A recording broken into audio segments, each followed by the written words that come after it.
अब है जुदाई का मौसम, दो पल का मेहमान, कैसे ना जाएगा अंधेरा, क्यों ना थमेगा तूफान, कैसे ना मिलेगी मंजिल प्यार की। ऐ मेरे हम सफ़र, एक ज़रा इंतज़ार, सुन सदाएं दे रहे हैं मंजिल प्यार की। হ্যালো বন্ধুরা, কেমন আছো সবাই? আশা করছি তোমরা সবাই ভালো আছো। বর্তমানে এই সময়তে আমি ভালো আছি। প্রচুর পরিমাণে ফোন কল এসছে, মেসেজ এসছে। যারা যারা তোমরা মেসেজ করেছো, ফোন করেছো, তাদেরকে অসংখ্য ধন্যবাদ। আর সাথে সাথে আমি উত্তর যে দিতে পারিনি তার জন্য মন থেকে সরি। কারণ বেশ কিছু সময় এরকম থাকে যেই সময় মানুষের বলার মতন কিছু থাকে না, যে সামনের মানুষটা আমাকে কি প্রশ্ন করবে সেটা আমার জানা, কিন্তু তার পরিবর্তে আমাকে কি উত্তর দিতে হবে সেটা আমার জানা নেই। তো তোমরা সবাই চেনো সুতপাকে যে কত ক্রিটিক্যাল সিচুয়েশনে ভিডিও দেওয়ার মতন ক্ষমতা আমি রাখি। তাহলে কি এরকম হয়েছিল যে আমি না ব্লগ ভিডিও দিতে পারছি, না কন্ট্রোভার্সি চ্যানেলে আমার মুখটা দেখা যাচ্ছে। হ্যাঁ, একটা বড় রকমের ঝড়ঝাপটা তো গেলই, যেটা আমি ডিটেলসে বলতে পারবো না, সেটার ভেতরে আমি যাবও না। কিন্তু যেহেতু আমি ভিডিও দিইনি, তোমরা সবাই চিন্তা করছিলে, তার জন্য আমি বললাম শারীরিক অসুস্থতা আমাকে কাবু করতে পারে না ভিডিও দেওয়া থেকে। হ্যাঁ, মানসিক এইটুকুনি মন খারাপ হলে পরেও আমি ক্যামেরার সামনে এসে স্বতঃস্ফূর্তভাবে ভিডিও করতে পারি না। আর ভিডিও করার জন্য আমার মানসিকভাবে ভীষণ পরিমাণে রিল্যাক্স থাকতে হয়। আমার যদি একটুখানিও আমার ভিডিও চলাকালীন কথা বলছি আমার মনে হয় যে না, এটা আমি ঠিক বলিনি, আমার সারাটা ভিডিও গন্ডগোল হয়ে যাবে, আমি তৎক্ষণাৎ ওখানে কেটে দিয়ে আবার শুরু করি। এমন না সেই জায়গা থেকে শুরু করি কেটে দিয়ে, না, আমি প্রথম থেকে শুরু করি। আমি এতটা ভিডিও করার ক্ষেত্রে এতটা খুঁতখুঁতি আমার। তো যাই হোক, সমস্ত বাধা বিপত্তি কাটিয়ে তারপরে আবার ক্যামেরাটা খুললাম, ভিডিও দিচ্ছি। কারণ প্রচুর মানুষ চিন্তায় আছে। আর তোমরা বলতেই পারবে, হয়তো বলবেও যে একটা কমিউনিটি পোস্ট তো দিতেই কমিউনিটি পোস্ট দেওয়ার জন্য মানসিক সুস্থতার প্রয়োজন হয়, সেটাও আমি ছিলাম না। যাই হোক, তোমাদের আশীর্বাদ আছে আর সাথে ভালো মানুষের সঙ্গ আছে, তার জন্যই আস্তে আস্তে আবার হয়তো লাইনে ফিরতে পারবো। আজকে এই ভিডিওটা শুধুমাত্র আপডেটমূলক, আর কিছুই না। আগামীকাল একটা ভিডিও আনছি।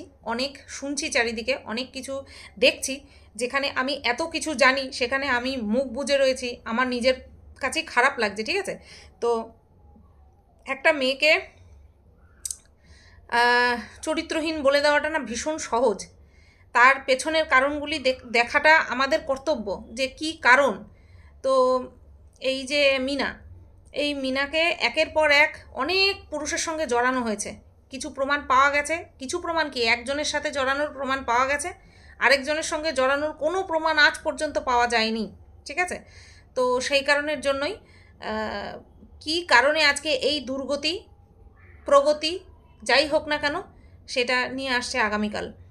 কারণ অনেকে দেখো, আমি হয়তো কিছু জানি, অনেকে অনেক বেশি জানে, কিন্তু এমন অনেক কিছু বিষয় আছে যেগুলি হয়তো শুধু আমিই জানি, আর কেউ জানে না।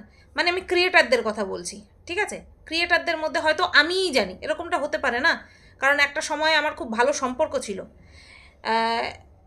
ভালো সম্পর্ক থাকাটাও জ্বালা, না থাকাও জ্বালা, খারাপ সম্পর্ক থাকাও জ্বালা, সব দিকেই জ্বালা। তো যাই হোক, কিছু কিছু ধোঁয়াশা পরিষ্কার করার সময় চলে এসছে। অবশ্যই ভালোভাবেই করব, যাতে শুধুমাত্র সত্য উদ্ঘাটনই আমার উদ্দেশ্য হয়। সত্য উদ্ঘাটনের নেপথ্যে যাতে আমি কাউকে হার্ট না করি সেই দিকটাও নজর রাখতে হবে। কারণ আমি একটা জিনিস বুঝে গেছি, আমি যদি বিনা কারণে কাউকে হার্ট করি না, সে ভিডিওর জন্য হোক, পয়সার জন্য যদি আমি কাউকে হার্ট করি, সেটা হচ্ছে সবচেয়ে মারাত্মক ভুল। তো এটা যদি করি সেটা আমার দিকে ফিরে আসবে, কোনো না কোনোভাবে ফিরে আসবে। আমার যদি মাথায় বুদ্ধি থাকে তাহলে আমি সেটাকে বিচার করতে পারবো, এটা আমার সঙ্গে কেন হলো। তো এরকম ভুল যাতে অজ্ঞানেও আমার দ্বারা না হয় সেই দিকটা নজর রাখবো। ভিডিও করার সময় একটাই জিনিস মাথায় রাখতে হবে, যে যার বিরুদ্ধেই কথা বলছি সে আমার শত্রু নয়, শুধুমাত্র ভিডিওর জন্যই আমি তার বিরুদ্ধে কথা বলছি, এবং বিরুদ্ধে কথা বলার জায়গা আছে বলেই বলছি। বাই দ্য ওয়ে, ডাইনি মুভিটা তোমরা দেখেছো? দেখে নিও, মিমি চক্রবর্তীর অসাধারণ লেগেছে আমার, আজকেই দেখলাম, খুব ভালো লেগেছে মুভিটা। তো চারিদিকে এরকম অন্ধবিশ্বাস আছে, বিশেষ করে মহিলাদের ক্যারেক্টার নিয়ে এরকম বহু অন্ধবিশ্বাস আছে। সব দিকটা যদি ভালোভাবে খতিয়ে তারপরে আগলে রাখা যায় তাহলে অসুবিধা হয় না। কিন্তু ওই বলে না, রিয়াল মারদের খুব অভাব যারা কিনা আগলে রাখতে পারে। তো আগামীকাল অপেক্ষা করো, আগামীকাল এই ভিডিওটা আনছি, এই বিষয়ে সম্পূর্ণ ইয়েটা আনছি, যে এতদিন তো শুধু দোষ দিয়ে গেছি, দোষের কারণগুলো বলিনি, ডিটেলসে বলিনি, ডিটেলসটা আমি জানি, তো ডিটেলসটা বলবো। এখানে কে কতদূর সাধু, কে কতদূর ভালো কাজ করার জন্য এসছে, সেটা কালকে বলবো, ঠিক আছে? তো চলো, আজকের এই ভিডিওটা শুধুমাত্র আপডেট দিতে আসলাম। সুতোবার ঠিক আছে, সুতোবার ঠিক আছে, মানে আমি ঠিক আছি। আবার আগামীকাল থেকে আসবো। এই যে আমাদের কিমা দিদি বলে পয়সার পিচাস, আমি পয়সার পিচাস না, আমি খুব ওই বলে না, একনিষ্ঠতার সঙ্গে কাজ করতে খুব ভালোবাসি। যে কোনো কাজ, রান্না হোক বান্না হোক, যে কোনো কাজ, তার মধ্যে একটা ছন্দ ধরে রাখতে আমি খুব ভালোবাসি। যখন সত্যিই ভেঙে পড়ি না, তখন ক্যামেরা ধরার মতন শক্তি থাকে না। আর যদি পয়সার পিচাসই হতাম, তাহলে হয়তো এই আমার যে মানসিক অসুস্থতা যেই কারণে, সেটাও হয়তো তুলে ধরতাম, প্রচুর ভিউজ হতো, ঠিক আছে? ওই সমস্ত দরকার নেই। অশান্তি, সংসার থাকলে পরেই অশান্তি হয়, তো সেটাকে বিক্রি করতে হবে। অতটাও দিন খারাপ আসেনি, আর ওরকম দিন যেন না আসে। একটা এই ভিডিও দেখছিলাম, যদি তোমার নিজেকে গরিব মনে হয়, যে তোমার কিচ্ছু নেই, নিজেকে আয়নার সামনে দাঁড়িয়ে দেখবে তুমি কতটা বড় লোক। তা সেটা কীভাবে? সেটা হচ্ছে তার ইন্টারনাল অর্গানের যে দামগুলো আছে সেইগুলোর কথা। কিডনি এত লক্ষ টাকা, হার্ট এত কোটি টাকা, কিডনি এক একটা 4 কোটি টাকা, হার্ট একটা হার্টই কত 8 কোটি না কত বললো, ঠিক আছে? তারপরে চোখ এত, বিভিন্ন পার্টসের দাম বলছে। তাহলে যে বলেছে, কথাটা বলেছে দেখো, যে আয়নার সামনে দাঁড়িয়ে দেখবে তুমি গরিব না, তাহলে সেই জিনিসগুলো যদি সে বিক্রি করে দেয়, তারপরে যদি টাকা আসে, সেই টাকাটা দিয়ে করবে কি?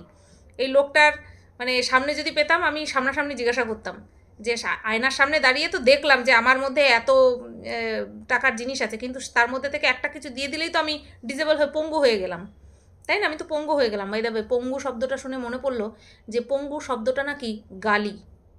কাউকে পঙ্গু, কেউ যদি পঙ্গু হয়, তাকে পঙ্গু বলাটা নাকি গালি, ঠিক আছে?